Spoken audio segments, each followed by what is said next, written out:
Again, folks, it is great to have you here this morning. I am Juno, and glad that you made it out the door. I am sure for some of you at times it's a little rough, and I am fully aware that at times the conversations between home and church probably aren't the best if there's some tension there. But nonetheless, you are here, and that is great. Hey, I just have a question before we get into the message. How many of you still have some Christmas clothing that you received and have not worn yet? Some things out there still? Well, some of you are pretty good. Well, I still have something I haven't worn yet. We'll take a picture of them. Let's take a look at the screen. My daughter got me these socks. I was going to wear them today, and literally, I forgot. So here's what they say. The top of it says, ain't no bad joke. Next. Like a dad joke. And I guess there really are some dad jokes out there. We were shopping. She was here over Christmas. She even helped usher and greet people. And I made some joke that I thought was very funny to her. And I was almost in hysterics laughing. And she says, "Dad, it's really not that funny." And I says, "Oh, does this go with the socks you gave me?" She goes, "Yes, this is what a dad joke is." So anyway, this morning's message is no joke. At times you would like to think it is, but in reality, it isn't. We are just in the second week of our series about running from God. It's about the book of Jonah, and I have just found it very refreshing to read it once again. I'm sure it has been years since I've read through the whole book, and it was probably in seminary and then in another church. I hope that's not a confession, but that's just what life is. And so it was good, very good to reread it again. And the good news, people, is it's only 4 chapters. So it's not going to take you the whole year. In fact, you could probably reread it every week as we're going through this series. And that would even help prepare your heart for today. But it's more than just a story about a man who got swallowed up in a big fish. Some of them insert the word whale instead of a fish, but nowhere does it say it was a whale. Otherwise, maybe we'd call this a whale of a story. Okay, is that one of those dad jokes? All right. Anyway, the book begins with the words, the word of the Lord. And we talked about this a little bit last week, but that sets up this whole story that we are about to read. And it's important when we see the word Lord and it's completely capitalized, that we know this is the name that the Jewish folks hold up really high. I mean, there are all kinds of names for God, but this one, Lord, means the maker of the land and of the sea. And so as we can get into this, and most of you know the story of Jonah, it has something to do with the sea. It is critical that we remember this is what resonates. This word Lord is what resonates with the people of the time. And it's the word to Jonah. And Jonah means loved one. It means dove. Some would say that it means the apple of God's eye. Now, my mom, I am number 3 out of 4 kids. I'm the only son. And she would call me the apple of her eye. And my sister would say, "Yeah, it's a rotten apple in your eye." But it's taken us 40 years, but we've worked through that, and we all get along pretty good now. But anyway, this was Jonah, and he was a prophet, meaning God would speak to him, and he would speak to the people. But folks, as we read this first chapter, it is obvious that Jonah was not a good guy. He was an absolute lousy prophet. And that's what we read in this. I think we know most of the premise of this story, that God had said to him, "Jonah, you need to go to Nineveh to give them my word." And Jonah, that was the least thing on his mind, because he's saying these folks are evil. They're despicable. They're really rotten. Speaking of apple, they're just rotten people.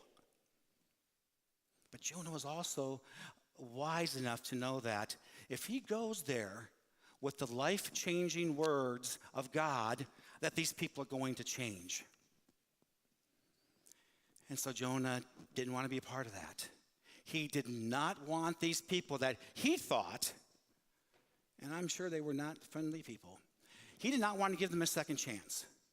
So he ignored God and took off the other way.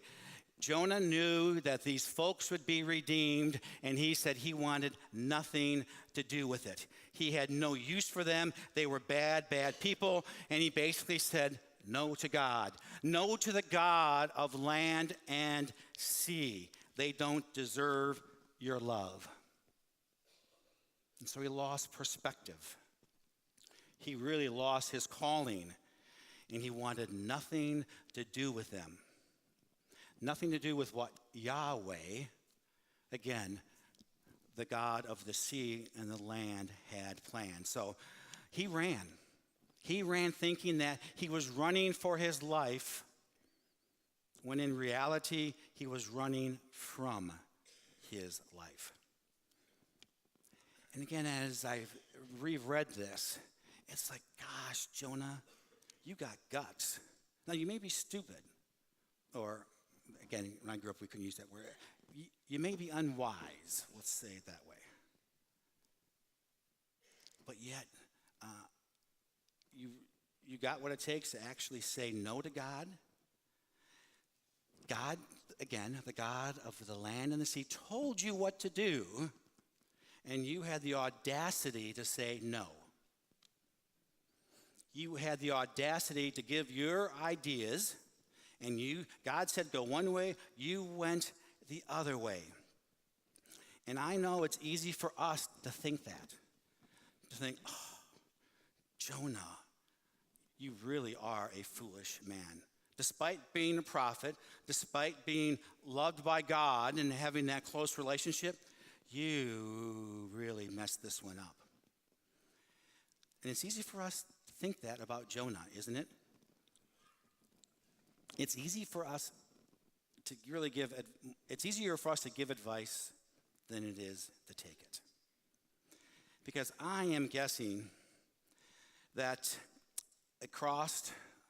in our cities, across our state, across the country, that there are people that still live in sin. In this room, there are all of us who still lives in sin. There are people that know what God wants them to do. We are people that knows that God really does love everybody, for God so loved the world, and yet we continue to live lives, we continue to live in the sin of living lives of entitlement, living the sin of lives of arrogance, of racism that is present in way too many people's hearts and minds. Oh, we may not say it here because, again, we are blessed as a church community to be very diverse. Oh, we may not say it here, and I think for some of us, our understanding of God has indeed grown as you've been a part of New Life. Because you have realized God's love is available to everybody, not just people who look like you, talk like you, walk like you, sing like you. But yet we constantly go back into that sin of judging people by the color of their skin. And so while it's easy to throw stones, or let's say, while it's easy to point our finger at Jonah, let's remember that there's probably times in every one of our lives that we intentionally, now we may not run to another part of the country, but there are times that we intentionally ignore God, ignore his call that he puts on our lives because we just don't like him. We don't even know him, in fact. But we fall into that same sin. And so I have found, as I have kept reading this story, that this is not just Jonah's story. It is my story. It is your story. It is our story. And so as I have been reading through this and preparing, it takes on a whole different perspective. Because it's not just about an old man who ignored God and did some pretty intentional ways of ignoring him, but it's really about you and me. And it's about the idea that we can run, but we cannot hide from God's calling on our life. Now, there's a hymn that's been around for a while, and we sing it here once in a while. It's "Come Thou Fount of Every Blessing." And it's really a hymn, although it was written years ago, hundreds of years ago, it relates to us. Because it has these words: "Prone to wander, Lord, I feel it, prone to leave the God I love. Here's my heart, oh, take and seal it for thy courts above." And so whether it is from the Bible story we have been reading, whether it is from an old hymn from hundreds of years ago, or whether it is from yours and my lives in this past week, running from God is a theme. And it's a very easy pattern to get into, or a habit to get into. It's a very natural habit to get into. And so again, as we are thinking that this story in Scripture is really about somebody else, it's more than likely it is a mirror about us at one time or another in our lives. So again, it's not just Jonah's story, but it's all of our story. And so let's look at first verse 4, chapter 1, verse 4. It says, "Then the Lord sent a great wind on the sea, and such a violent storm arose that the ship threatened to break up. All the sailors were afraid of all the sailors were, gosh, Juno. Okay, let me refocus here. All the sailors were afraid, and each cried out to his own God, and they threw the cargo into the sea to lighten the ship." People, it must have been a bad storm. Because these professional, experienced, hardened sailors were used to the dangers of the sea. This wasn't their first sailboat trip, so to speak. They have been on a cruise boat before, even though it's different from the cruise boats you and I haven't been on one yet. But it's different. And so in the midst of this, they decided, they decided we are getting rid of everything. They were afraid, and they had never seen anything like it. Even the ship sounded like this baby is about to split in half. I would think, as I read this, they were panicking. And how many of us panic at times?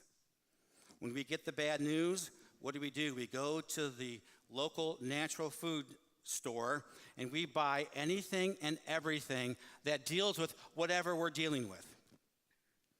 When the cancer came back to my wife, we went to a certain foods that, if it's not half, it's called now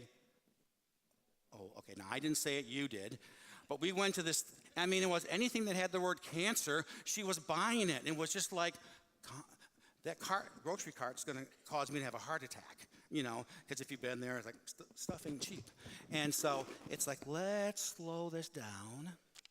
Let's talk to some folks, and let's get some perspective. So we're just not grabbing for anything. Well, that's what the sailors are doing. They were scared out of their mind. They were throwing everything out of the boat because they wanted to lighten the load. And we all know, when things get panicky, we start to do things. For the sailors, their life was probably, I was going to say splashing, but that'd be another dad joke, flashing before them. It was not going well. And then I think of the news this week of Santa Barbara, and what happened there with the mudslides, and just going, it's just mud. But when you hear these stories, some of these folks, it was just a few minutes that they had to leave their home, and then in a moment or two, that home was swept away. and their lives were changed forever. And so let's understand here that, and I think we all know that we have storms in life. We have storms that cause us to panic and do whatever we think we can do to help resolve the situation. There are going to be storms of troubles. There are going to be sicknesses. There will be death. There's going to be financial collapse. Problems can happen at any moment. If you've read this story, these sailors were not believers. They just knew when the situation got bad and when your life flashes before you that you swallow your pride, you swallow your doubts, and no matter what your spiritual tradition is, and some of us have a problem with this, no matter what your spiritual tradition, and for these sailors, they were pagan, they were praying to their gods. They prayed. But the storm didn't wake up Jonah. Nope, he was still fast asleep. And before we move on, let me just do a little side note here. Because here's Jonah, fast asleep. And I think at times we would like to think that our sin does not affect others. But really it does. Others suffer because of our sin. And we would like to play the card, it's my life, I can live it my way, don't impose on my rights, it doesn't bother anybody. That's really a myth, because our sin does affect others. Everyone on board the ship is endangered because of Jonah's sin. They are in the same boat. Jonah was the sinner, but yet his foolish rebellion endangered everybody around him. So just remember these things, is that we never sin alone.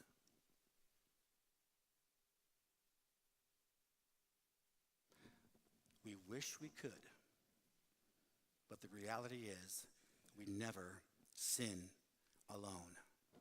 Somehow, some way, our actions impact others. They impact our spouse, our children, our friends, our work colleagues, our neighbors, and people we have no clue who they are. They are impacted by our sin. And so we know they prayed, and they took action to the best of their abilities.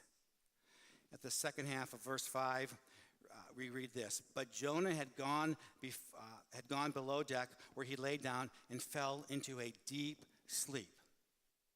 And again, we don't understand. It's like, how does this happen?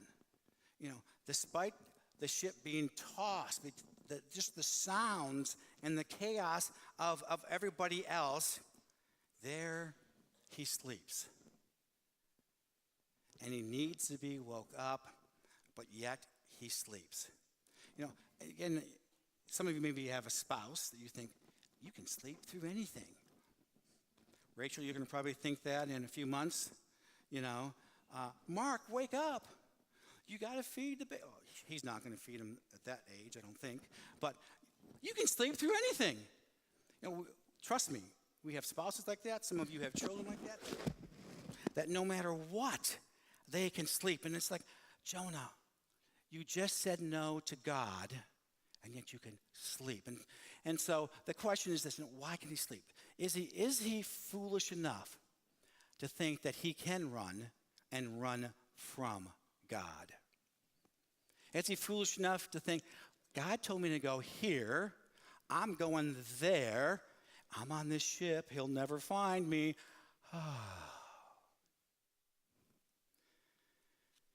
Okay, let's continue to read in verse 6.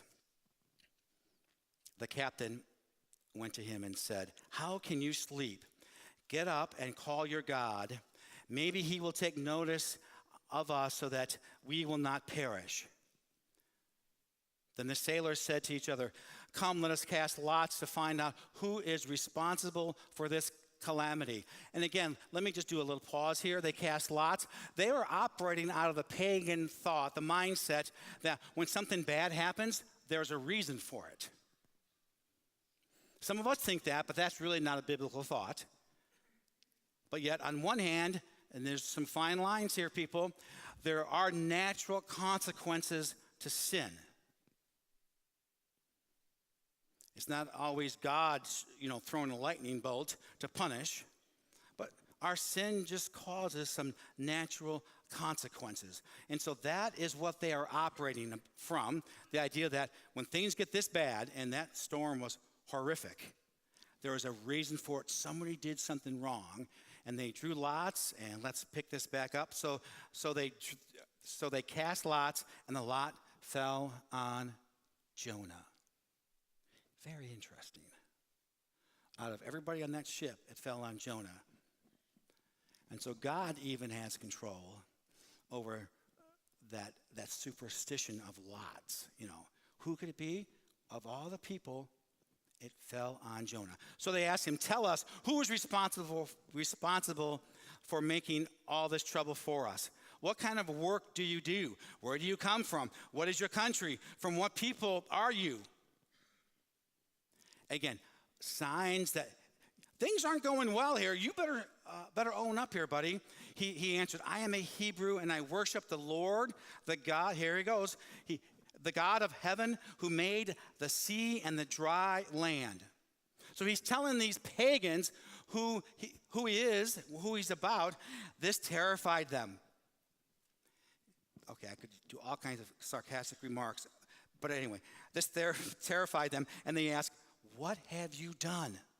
These weren't believers, but he mentions the word that is held to the highest esteem of God, the maker of the land and the sea. And they're like, buddy, you screwed up majorly. How do you say no to this God of the land and the sea? So what happens next? At this point, the captain has more spiritual insight than Jonah does. And seeing the danger, the captain says, the captain says to Jonah to wake up and to start praying. Pray, because maybe, just maybe, your God can save us. I don't care who your God is. The captain wasn't resonating with the God that Jonah was talking about. I don't really care who your God is, but pray. We read here, folks, that everybody was praying. The sailors were praying to their gods, and I'm sure the captain had been praying to his God, but it just wasn't good enough. The storm continued. They needed somebody to pray to a God who could save them. I mean, again, this isn't the calm sailboat image that we may have, going out fishing, whistling, having a little lunch that your wife packed on the little fishing boat. I mean, this was absolute chaos, and they had tried everything they knew what to do in their own mind. Everything from lightening the ship to praying to their gods, who knows what gods they were. Jonah fesses up, says who he is and what he is about. And yet, it still doesn't say that Jonah prayed. In verses 11 through 16, the sea was getting rougher and rougher. So they asked him, what should we do to you to make the sea calm down for us? Pick me up and throw me out of the sea, he replied, and it will become calm. I know that, confession time, I know that it is my fault and that this great storm has come upon you. Verse 13, instead, so they didn't listen to this prophet. Instead, they had a soft heart to him. The men did their best to row back to land, but they could not, for the sea grew even wilder than before. So if you didn't think it was bad before, it just took a whole nother level. Then they cried out to the Lord, please, Lord, do not let us die for taking this man's life. Do not hold us accountable for killing an innocent man. For you, Lord, have done as you pleased. Then they took Jonah and threw him overboard, and the raging sea grew calm. And at this, the men greatly feared the Lord, capital letters, feared the Lord, and they offered a sacrifice to the Lord and made vows to him. Incredible, isn't it? That Jonah was a man who loved God and had heard about God from the beginning of his life. He was a prophet. He had kept the traditions, and he had prayed to God, and he knew God, and God told him what to do, and yet he ran. He ran, but he could not hide. He could not outrun God, and newsflash, either can we. Oh, we may think we can. We may think we can for a season of life, but we can run, but we cannot hide. God does. Again, Jonah was the apple of God's eye, a beloved follower of him. God does want us to know him intimately. He wants his word to change our mind and to change our hearts and to impact our actions. But it is interesting that we still think we can outrun this God of creation of land and sea. It wasn't just Jonah's misconception, but it's ours as well. So again, let's look at again what happened. We just said that things are about to get worse for Jonah. I mean, the sea got worse. And then anyway, Jonah knows that it was his fault, so he went to the sailors. And so when the sailors asked them, what do they do? He says, throw me overboard. It's the only solution that Jonah knew. He knew he was the reason what was happening. And again, the sailors had a heart. They did not want to throw what they thought was this innocent man overboard. And so they prayed. They threw him overboard. And then we read at verses 15, 16, they prayed. They prayed to the God of the land and the sea. They shifted from praying to their gods to Yahweh. And so even in his disrespect, even in his attempts to run from God, even in his disobedience, God used him as a missionary. The ship was saved. The sailors opened their hearts to the God of the land and of the sea, and they prayed to him. And I don't know, but that just gives me hope. That gives me hope that in my humanness, God can still use me. It may not be as direct, right? I may not think it's as direct as it was with Jonah. But even in my mistakes, even in my blunders, even when I say no to God, God is still at work and using me. And it's interesting here because even the sailors, Jonah said, hey, throw me over. The sailors say, no, we're just going to row, and things got worse. How many of us, when things get bad, we think we need to row harder and harder and harder? We think it's going to be our money that saves us. We know that's not going to work. Our education, that ain't going to happen. Where we live, that doesn't make a difference. Whatever we do is not going to help us through our most troublesome times in life. But it really comes back to our faith in God. And so even through Jonah's rebellion, God uses him. And again, that verse 16 said, at this the men greatly feared the Lord. Why? Because the sea got calm. And they offered a sacrifice to him.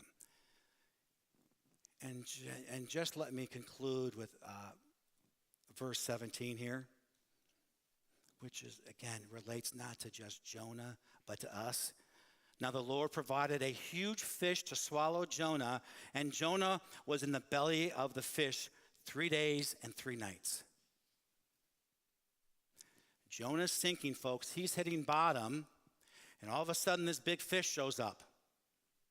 What some of us would think is death, God uses this as an opportunity to bring life. Now again, you have the image of 3 nights, of 3 days in the fish's belly. Jesus died for us. You see, Jonah had to be thrown overboard to save the ship. They couldn't do it themselves. Jesus had to go to the cross for us because we couldn't do it ourselves. So again, it's not what we have, what we've done, no matter how good, no matter how bad, it all goes back to Jesus. And in the world of the sailors, where everything was not looking good, they had no way to figure out what they were doing or how to do this. Threw the guy overboard. God works the miracle, and God continues to work a miracle with each of us. We can't do it. But out of what appears to be death, Jesus does give a second chance. Now, I don't know all of your stories, but I can bet pretty much that none of us here are perfect. And I can bet that at one time or another, we have ran from God. But the good news is that what some of us may think brings death, because of Jesus, we have life. And God's people said, well, folks, we have the absolute privilege and the freedom to worship this God of the land and of the sea. And we're going to continue to do that. Worship isn't just the message. Thank the Lord for that. It's about our whole experience. And so you have an opportunity to give financially to the mission of this church and how God uses us. You're welcome to come forward and share in communion here, or we have it in the back as well. And if you can't move around, we'll even bring it to you, where you can take a piece of the bread and you can dip it into the cup to remember this God of the land and of the sea who loves you, who really wants to give you a second chance. You can light a candle to say, Lord, I need your light in this dark place. Help. My family needs you. My friends need you. I may need a job. I need your light to penetrate the darkness. You can nail your concerns to the cross, and we'll have somebody here from the prayer team over here who would be, again, honored to pray with you about maybe something you've ran from God about, something that is troubling your heart, and that you need a prayer to the Lord of the land and of the sea. So the ushers are going to come forward, and we're going to again receive your offerings as a worship to God.